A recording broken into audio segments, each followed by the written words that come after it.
আসসালামু আলাইকুম। খুব ভালো লাগছে সবার সঙ্গে দেখা করার এই সুযোগটা পেয়ে। এই পুলিশ সপ্তাহ উপলক্ষে এই সুযোগটা হলো।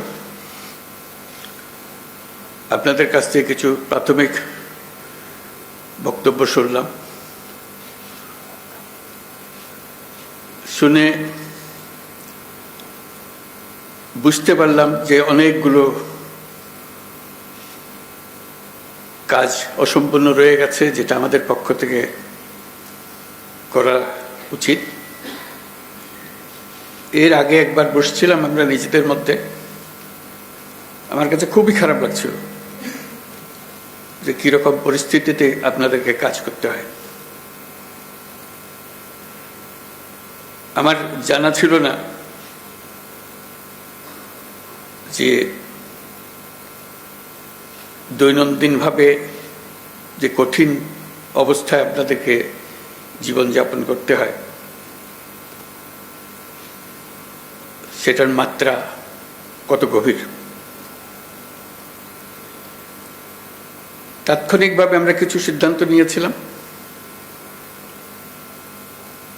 সেটা আশা করি বাস্তবায়ন হয়েছে। কদ্দূর হয়েছে সেটা আবার খোঁজ নেব। আজকের বৈঠকের যেটা প্রধান ফল হবে, আপনাদের বিষয়গুলো আবার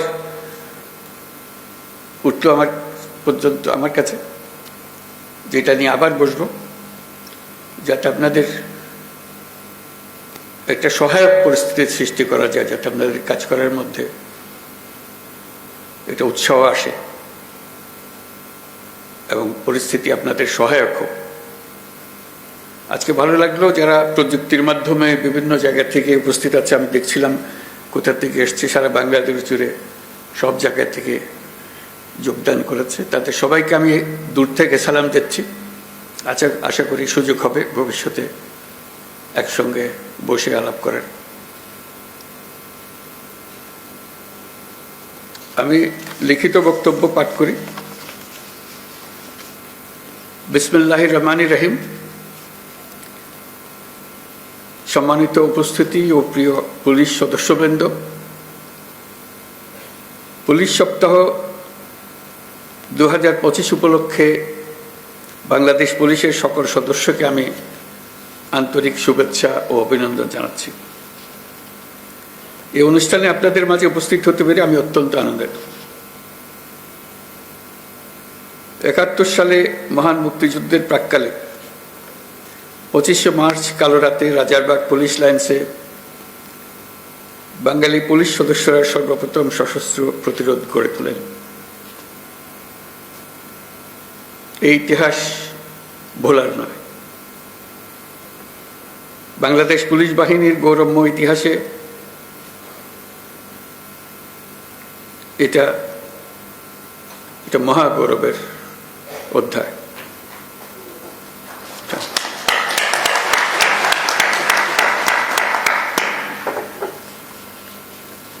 আজকের দিনে এই মহান মুক্তিযুদ্ধের শহীদ পুলিশ সদস্যদের আমি গভীর শ্রদ্ধা নিবেদন করছি।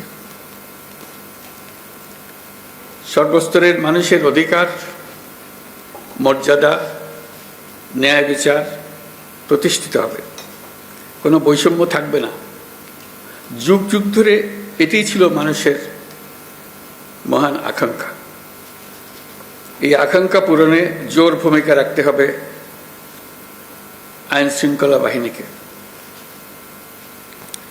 স্বৈরাচারী শাসনামলের 15 বছরে দেশের পুলিশ বাহিনীকে দলীয় বাহিনীতে পরিণত করায়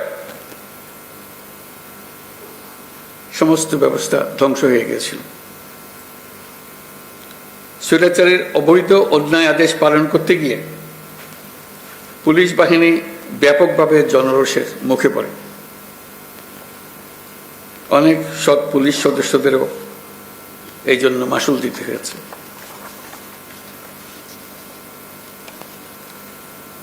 প্রিয় পুলিশ সদস্যগণ,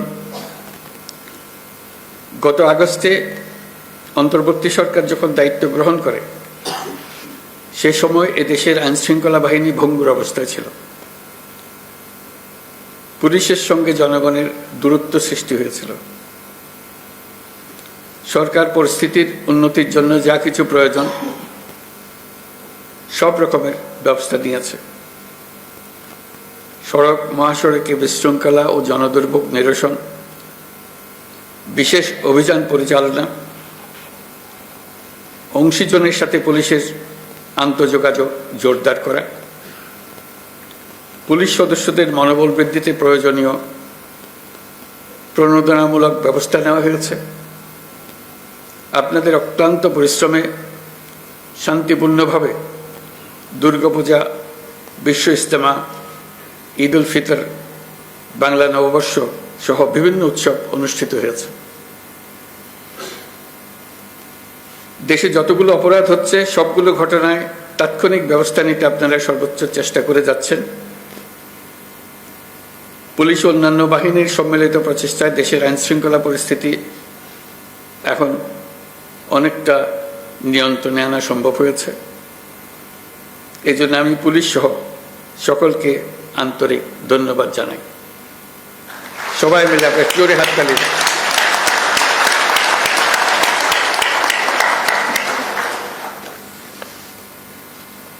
এই হাততালি আপনাদের প্রাপ্য।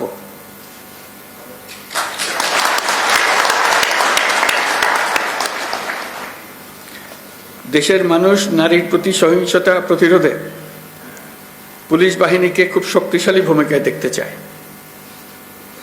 আমি আপনাদের প্রতি আহ্বান জানাই, নারী ও শিশুর নিরাপত্তায় সর্বোচ্চ সংবেদনশীল হয়ে কাজ করবেন। সকল শ্রেণী পেশার নারীরা যেন যে কোনো হয়রানির ঘটনায় পুলিশের হটলাইনে ফোন করে সর্বোচ্চ সাহায্য পায় সেটি নিশ্চিত করবেন। নারী এবং শিশু নিরাপত্তা পেলে আমরা বুঝতে পারব দেশ নিরাপত্তার দিকে অনেক দূরে এগিয়ে গেছে।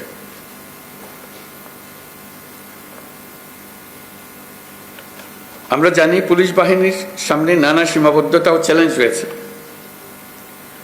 অপ্রতুল জনবল, লজিস্টিক্স, পর্যাপ্ত বাজেট ইত্যাদি।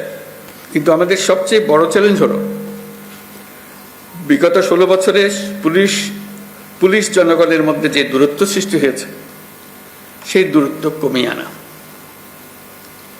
পুলিশ বাহিনীর প্রতি মানুষের আস্থা ফিরিয়ে আনা। আমি বলবো এটা কঠিন না।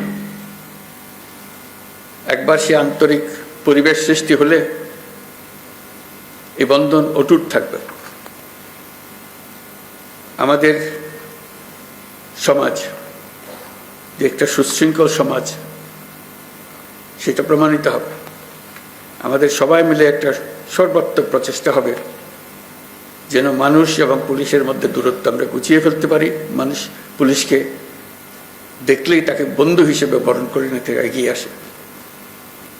তার প্রতি কোনো বিরূপ মনোভাব যেন মানুষের মনে না থাকে। মাঠ পর্যায় থেকে শুরু করে সকল স্তরে আইনশৃঙ্খলা বাহিনীকে জনগণের বিশ্বাস অর্জনের জন্য কাজ করতে হবে। এই কাজটা আপনাদের কি করতে হবে, আর সরকারের দিক থেকে যা যা প্রয়োজন তা বাস্তবায়ন করা আমাদের দায়িত্ব। আমরা সে দায়িত্ব গ্রহণ করছি। পুলিশের সংস্কারের লক্ষ্যে অন্তর্বর্তীকালীন সরকার উদ্যোগ নিয়েছে।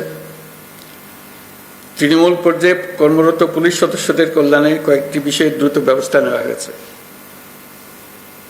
আজকের এই মিটিংয়ের পরে আপনাদের সঙ্গে সবার সঙ্গে সারা দেশের সবার সঙ্গে সাক্ষাৎ হওয়ার কারণে, আপনাদের কথা শোনার কারণে আমরা আবার দ্রুত একবার বসবো সবাই মিলে, যাতে করে যে সমস্ত সমস্যা আছে সেগুলা দ্রুত সমাধান বাস্তবায়ন করা যায়।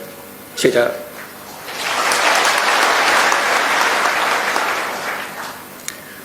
আপনারা জানেন, ইতিমধ্যে জাতির উদ্দেশ্যে দিয়ে একাধিক ভাষণে আমি বলেছি, চলতি বছরের ডিসেম্বর থেকে আগামী বছরের জুনের মধ্যে দেশে ত্রয়োদশ সংসদ নির্বাচন অনুষ্ঠিত হবে। সেই নির্বাচন যেন সুষ্ঠু ও শান্তিপূর্ণ উপায়ে অনুষ্ঠিত হয়, সেজন্য পুলিশ সদস্যদের ভূমিকা খুবই গুরুত্বপূর্ণ। নির্বাচনে সকল প্রতিদ্বন্দ্বী প্রার্থীর প্রতি সমান আচরণ ও ভোটাররা যাতে নির্ভয়ে নির্বিঘ্নে নিজেদের ভোটাধিকার প্রয়োগ করতে পারে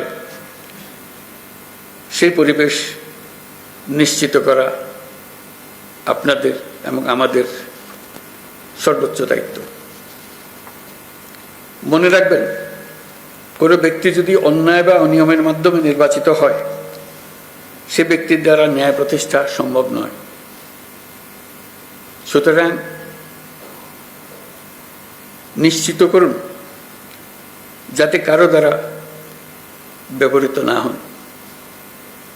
সত্য ন্যায় প্রতিষ্ঠার ব্রত হিসেবে নির্বাচনে নিজেদেরকে নিয়োজিত করবেন। পুলিশ বাহিনীর সদস্য হিসেবে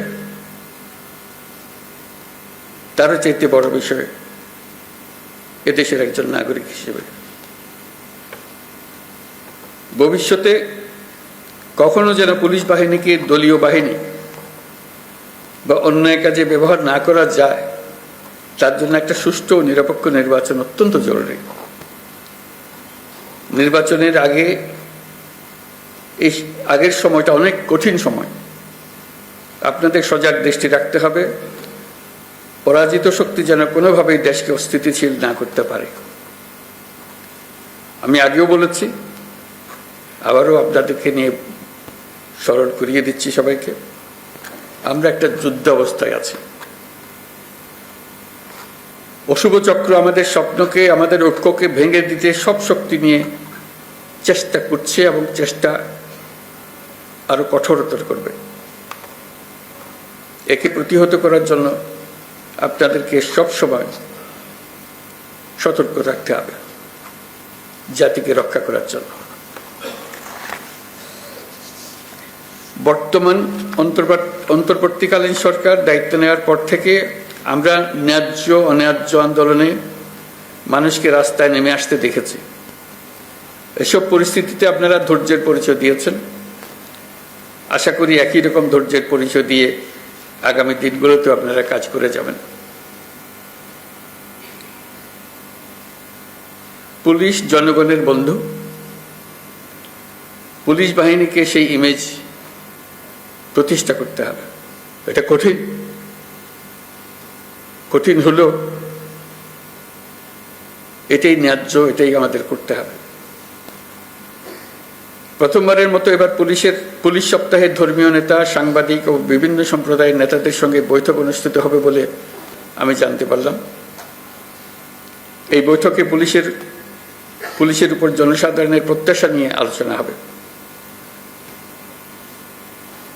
আমার প্রত্যাশা হলো এটি যেন চলমান থাকে। প্রতি বছর পুলিশ সপ্তাহে যেন এই ধরনের বৈঠক অনুষ্ঠিত হয়,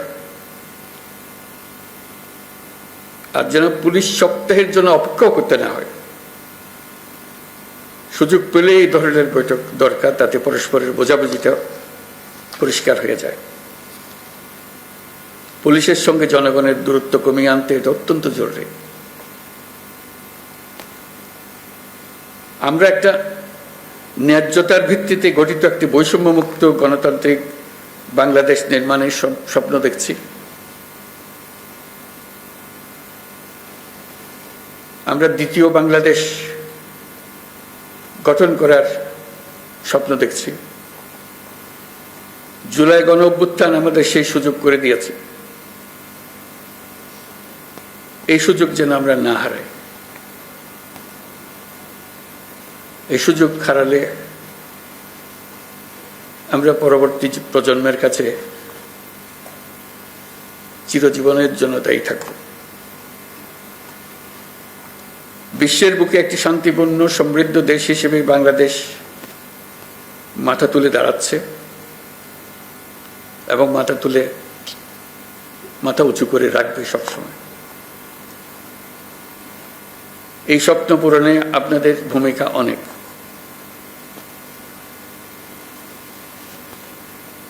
আপনারাই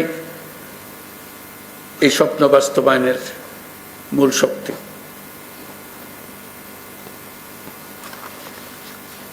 পুলিশের কাজকর্ম, পুলিশের সঙ্গে মানুষের সম্পর্ক